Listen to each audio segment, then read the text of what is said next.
Hey everyone, Ryan Young, Kama Jiu-Jitsu. I hope you're doing well. You know, one thing that I kind of think about when it comes to training, if I could do it all over again, I think about that a lot actually. But what about if it were for you? What would I recommend for you? If I could tailor your training knowing what I know now. Right back when I did it, there was really no variety. It was House and Gracie. And when I moved to California, it was Horry and Gracie, Hoist Gracie, Hicks and Gracie. So because I wasn't allowed to go to the school run by the other family members, wasn't allowed to, that's kind of a weird thing, but you know, anyway, there was a reason why I didn't go train at the Machado School, which was also in Southern California when I moved there. All those brothers, Eliu's sons, they ran the same program. It was, you need to know your 36 levels of sorry, the wind is kind of blowing here. You need to do the 36 lessons, which were mostly self-defense. There were some grappling things in there. Now, don't confuse Gracie self-defense with only things like headlock escape, bear hug escape, grab defenses. There were grappling parts in there. There were takedowns in there. There were strikes in there. The regular armbar from mount, the rear naked choke, that's all in the self-defense. So it's not where you only have stand-up stuff and then you only have grappling stuff, which is what Jiu-Jitsu has become today. Hey Sal, how you doing?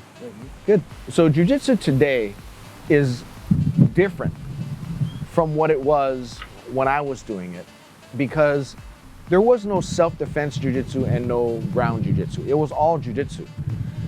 But as time has gone on, when you have the UFC, when you have Hoist Gracie winning and then people wanting to learn how to do whatever Hoist did, or to at least stop whatever he did so he couldn't do it to you, or a Jiu-Jitsu guy could not do it to you, they wanted just to learn enough of how to stop whatever the Gracies were doing. But they still wanted to do their core art. Think of it this way. Randy Couture, phenomenal wrestler. He wants to do what he does best and just simply know what the Jiu-Jitsu guys are gonna do when they do get to the ground, what they're gonna do so that he can thwart it. Randy Couture's takedowns are better than any Gracie Jiu-Jitsu practitioner, bar none. I mean, his takedowns are that good. So when you really think about it, what does he need to know? Does he need to know the way the Gracies clinch? Nah. Does he need to know the types of takedowns the Gracies do? No. He really only needs to learn a subsection of whatever the Gracies are doing. And then he will use his expertise in Greco-Roman wrestling to round out what he's doing. Same thing with a boxer. A boxer who's very comfortable managing that particular arm's length distance, that has the proper footwork, they don't need to necessarily do the type of strikes from the hands that the Gracies would do. Although I contend there are different reasons for doing the type of strikes that the Gracies would do. But at any rate, a boxer is going to be very comfortable in that part of the red zone and really doesn't need to learn the Gracies system for that. A catch wrestler who also knows submissions, he may not need to learn the submissions the way the Gracies do it. He may not need to do a large swath of what the Gracies are doing, because he could simply plug in what he does. So that's really where the problem is. The people who learn Gracie Jiu-Jitsu, like the way I did, you're going in there to learn the entire art. You're not going in there to learn a portion of the art and then use that what you learned from Gracie Jiu-Jitsu to accentuate or to round out your game. Whereas today, a lot of it is being taught that way. You got a lot of people who have a high school or collegiate wrestling background who also did some jiu-jitsu. When they teach their martial art, you know, they may have earned a black belt in jiu-jitsu, but their jiu-jitsu doesn't resemble 100% what the Gracies teach. Their martial art represents the best of what they do in their core art, which is wrestling, along with some jiu-jitsu that they use to fill the holes of their wrestling. So they may be a wrestler who does jiu-jitsu versus a boxer who does jiu-jitsu. Or even you have some people who are, think about like a Dan Henderson. Dan Henderson, he's a Greco-Roman wrestler who does really good power boxing. I don't know if I'd even call it boxing. I mean, he's got that gun for a right hand. He uses that as a way to add to his wrestling. So if I were to kind of do things all over again, for me, I would do the same thing that I did, because although I had little kid background in judo, I did it for about a year or two. I did have a little bit of high school Kempo karate. That's really it. So I went into jiu-jitsu pretty much with a clean slate. I didn't have a strong background in any art. So what happened was I ended up just absorbing the whole Gracie Jiu-Jitsu. Whereas a lot of people don't do that these days, because they do have a core art that they did, or at least something they did to a pretty high level prior to coming to Jiu-Jitsu. So some people may make an effort to absorb the whole art. Some people may not. Some people, they'll still, whenever they take people down, they're still going to resort to doing their folk style or their freestyle or their Greco-Roman wrestling instead of doing Jiu-Jitsu. Now, Judo, the takedowns are very close to what Jiu-Jitsu does. The difference is that Judo might have 60 different throws, whereas Jiu-Jitsu might really focus on about 8. So those 8 throws are within Judo. But a judo master will have worked on and maybe even gotten really good at additional throws that the jiu-jitsu guy wouldn't have even learned. Because the Gracie's thought process was, we don't need to use all the throws. We just need to use the ones that get the fight to where we need to be. For instance, drop seonagi. You don't see too many jiu-jitsu people doing a drop seonagi, but you see them doing the ogoshi seonagi, right? Which is instead of dropping under the arm and doing a throw this way, with your partner's arm over your arm here, or even is it the morote where they have the gi and they take you by the gi. They just go around the hip, because why? They're trying to manage the distance. They close in, they clinch, and their arm is around the waist, and their other arm is over the opposite arm, what would be the punching arm, right? So they're covering that arm up, and they do a hip throw. Hip throw to knee in the belly is a common sequence for Gracie Jiu-Jitsu. If you look at it in that way, that throw is a bread and butter throw, whereas an ippon seonagi would not be a bread and butter throw for a jiu-jitsu guy.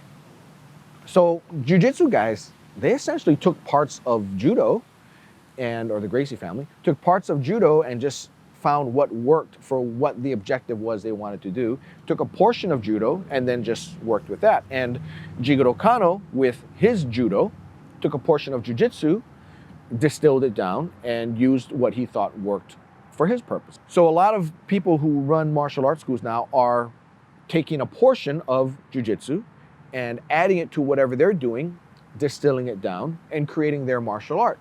So where the problem comes in is when you have people who do this, who essentially create their own art and then call it jiu-jitsu. It's like calling what they do in its entirety, calling it boxing. It's not really boxing, it's boxing plus.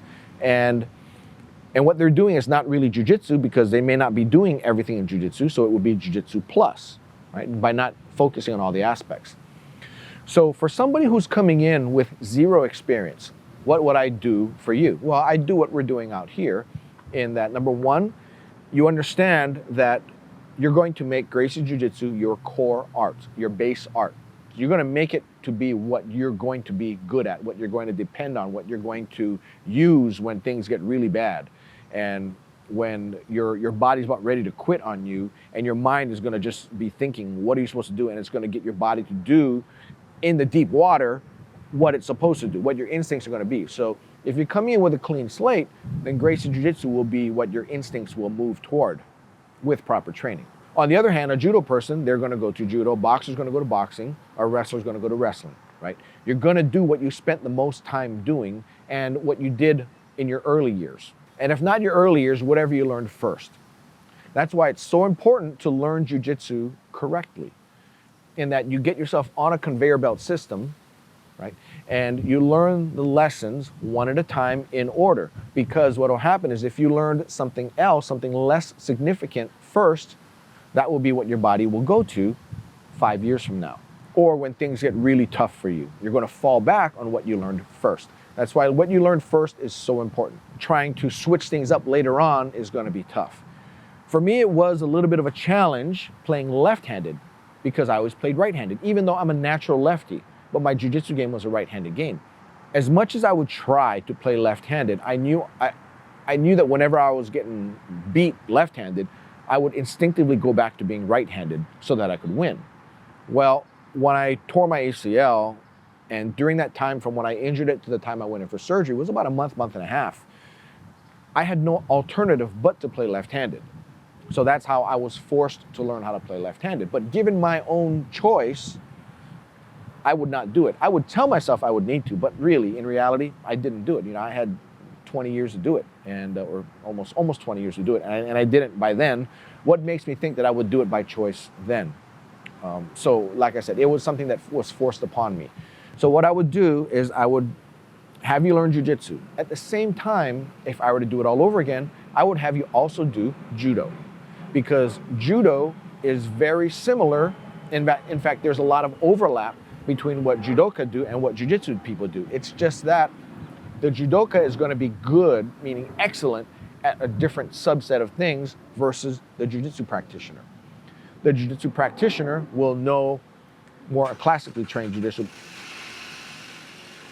Boy, that's an ugly sounding car, isn't it? That's not a diesel, by the way. The classically trained Gracie Jiu-Jitsu practitioner will have a lot of the self-defense stuff down. He will have a lot of the submissions down and a lot of the grappling down as well.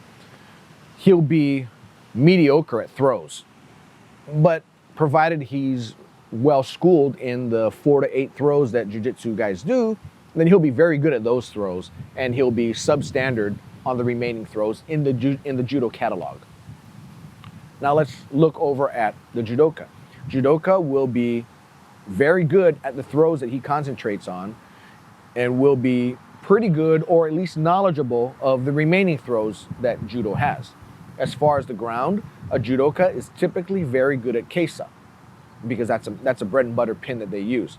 Now he may have a pin or two besides that he'll use besides the kesa, but that'll be really it. Now as far as the grappling, the newaza as they call it, what the jiu-jitsu guys tend to excel at, the judoka will typically be, right? Now don't say I'm saying everybody, because I'm not.